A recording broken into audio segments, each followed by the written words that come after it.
بسم اللہ الرحمن الرحیم۔ السلام علیکم ورحمۃ اللہ وبرکاتہ۔ ان الحمد للہ نحمده ونستعینه ونستغفره ونستهدیه والصلاة والسلام على سید المرسلین محمد وآلہ وصحبہ اجمعین، اما بعد۔ حاضرین و ناظرین، یہ درس قرآن نمبر 473 ہے اور آج سورۃ المائدہ کی صرف ایک آیت کی تلاوت و تشریح آئے گی۔ سورۃ المائدہ۔ اعوذ باللہ من الشیطان الرجیم، بسم اللہ الرحمن الرحیم۔ یا ایہا الذین آمنوا اوفوا بالعقود احلت لکم بہیمۃ الانعام الا ما يتلى عليكم غير محل الصيد وأنتم حرم إن الله يحكم ما يريد صدق اللہ العظیم۔ لفظی ترجمہ یوں ہے، یا ایہا الذین آمنوا، اے ایمان والو، اوفو تم پورا کرو، بالعقود عہدوں کو، احلت حلال کر دیے گئے ہیں، لکم تمہارے لیے، بہیمۃ الانعام چوپائے مویشی، الا ما یتلا علیکم سوائے ان کے جن کی تلاوت کی جائے گی علیکم تم پر، غیر محل صید اس حال میں کہ نہ حلال جاننے والے ہو شکار کو، وَأَنْتُمْ حُرُمْ جبکہ تم حالت احرام میں ہو۔ ان اللہ یحکم بے شک اللہ فیصلہ کرتا ہے، ما یرید جو وہ چاہتا ہے۔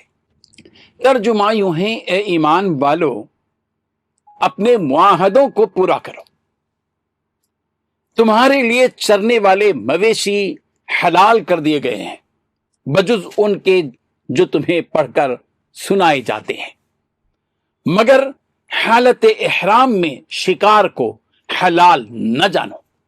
اللہ تعالیٰ جیسا چاہتا ہے حکم دیتا ہے۔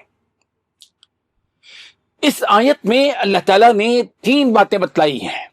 پہلی بات، اے ایمان والو، معاہدوں کو پورا کرو۔ دوسری بات، تمہارے لیے جو چوپائے حلال کر دیے گئے ہیں، جو مویشیوں میں داخل ہوں، سوائے ان کے جن کے بارے میں تمہیں پڑھ کر سنایا جائے گا، بشرطے کہ تم احرام کی حالت میں ہو، اس وقت شکار کو حلال نہ سمجھو۔ تیسری بات، اللہ جس چیز کا ارادہ کرتا ہے اس کا حکم دیتا ہے۔ بزرگان محترم حضرت عائشہ صدیقہ رضی اللہ عنہا نے ارشاد فرمایا کہ نزول کے اعتبار سے سورہ مائدہ قرآن مجید کی سب سے آخری سورت ہے، اس لیے جو چیز تم اس میں حلال پاؤ اس کو حلال سمجھو، اور جس چیز کو حرام پاؤ اس کو حرام قرار دو۔ حضرت عبداللہ ابن عمر رضی اللہ عنہ نے ارشاد فرمایا کہ سورۃ المائدہ اور سورۃ الفتح سب سے آخر میں نازل ہونے والی صورتیں ہیں۔ یہ ترمذی کی روایت ہے۔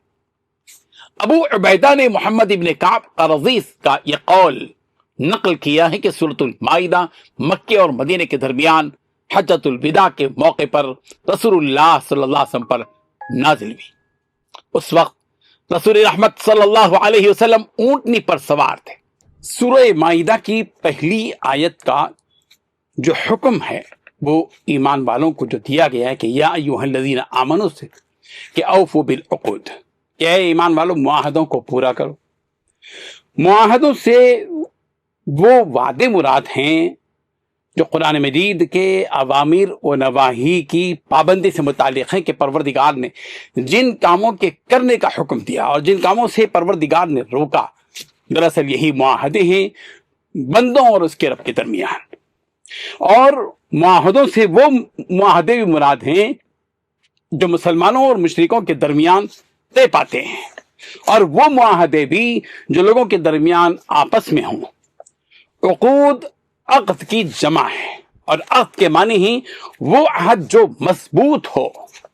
اللہ تعالیٰ نے جس چیز کو اپنی آسمانی کتاب میں حلال قرار دیا یا اس کو حلال ماننا اور تسلیم کرنا، اور جس چیز کو حرام قرار دیا یا اس کو حرام ماننا اور تسلیم کرنا، یہ بھی عقود میں داخل ہے کہ اوفو بالعقود، کہ اللہ تعالیٰ کی حلال کی بھی چیزوں کو حلال مانو، حرام کی بھی چیزوں کو حرام مانو۔ دوسری بات یہ بتائی گئی کہ احلت لکم بہیمۃ الانعام، کہ تمہارے لیے چوپائے حلال کر دیے گئے ہیں۔ اس سے یہ معلوم ہوا کہ اونٹ ہے، گائے ہے، بکری ہے، یہ ساری چیزیں حلال ہیں۔ الا ما یتلی علیکم، ہاں وہ چیزیں حلال نہیں ہیں جن کی تلاوت کی جائے گی، یعنی وہ جانور حلال نہیں ہیں جن کی تلاوت کی جا رہی ہے، یعنی مردار جانور، اور وہ جانور جن کو بتوں کی بھینٹ کے طور پر ذبح کیا گیا ہو، یا گلا گھونٹ کر مارا گیا ہو، یا چوٹ کے صدمے سے مرے ہوئے جانور، کسی اونچی جگہ سے لڑک کر گرنے کی وجہ سے مرے ہوئے جانور، اور وہ چوپائے جن کا کچھ حصہ درندوں نے کھا لیا ہو، یہ ساری چیزیں حرام ہیں۔ تیسری بات یہ بتائی گئی کہ حالت احرام میں جب تم ہو تو شکار کو حلال مت سمجھو، اس لیے کہ محرم کے لیے، یعنی احرام کی حالت میں جو شخص ہے اس کے لیے احرام کی حالت میں شکار کرنا بالکل درست نہیں ہے، ممنوع ہے، منع کیا گیا ہے۔ یہ اللہ تبارک و تعالیٰ کے اختیار کی بات ہے۔ یہ حلال و حرام کی جو باتیں کی جا رہی ہیں، رب ذوالجلال فرما رہے کہ اللہ تبارک و تعالیٰ جس کام کا حکم دینا چاہتا وہ دے گا۔ اللہ تعالیٰ مختار کل ہے، اس کے ہاتھ کو کوئی پکڑ نہیں سکتا۔ وہ کسی چیز کو حلال قرار دے اور اس کے ہاتھ کو کوئی پکڑ سکے، یہ ہو نہیں سکتا۔ وہ کسی چیز کو حرام قرار دے، اس کا ہاتھ کوئی پکڑ سکے، یہ ہو نہیں سکتا۔ دنیا کے سارے نظام میں اللہ کا ارادہ چلتا ہے۔ اللہ تبارک و تعالیٰ ان حقائق کو سمجھنے کی توفیق عطا فرمائے، آمین۔ وآخر دعوانا ان الحمد للہ رب العالمین۔ ڈیلی درس قرآن کو سبسکرائب کیجئے، اپنے تاثرات اور مشورے ارسال کیجئے، اور متعلقین کے گروپ بنا کر انہیں روزانہ درس قرآن بھیجیں اور اجر ثواب پائیں۔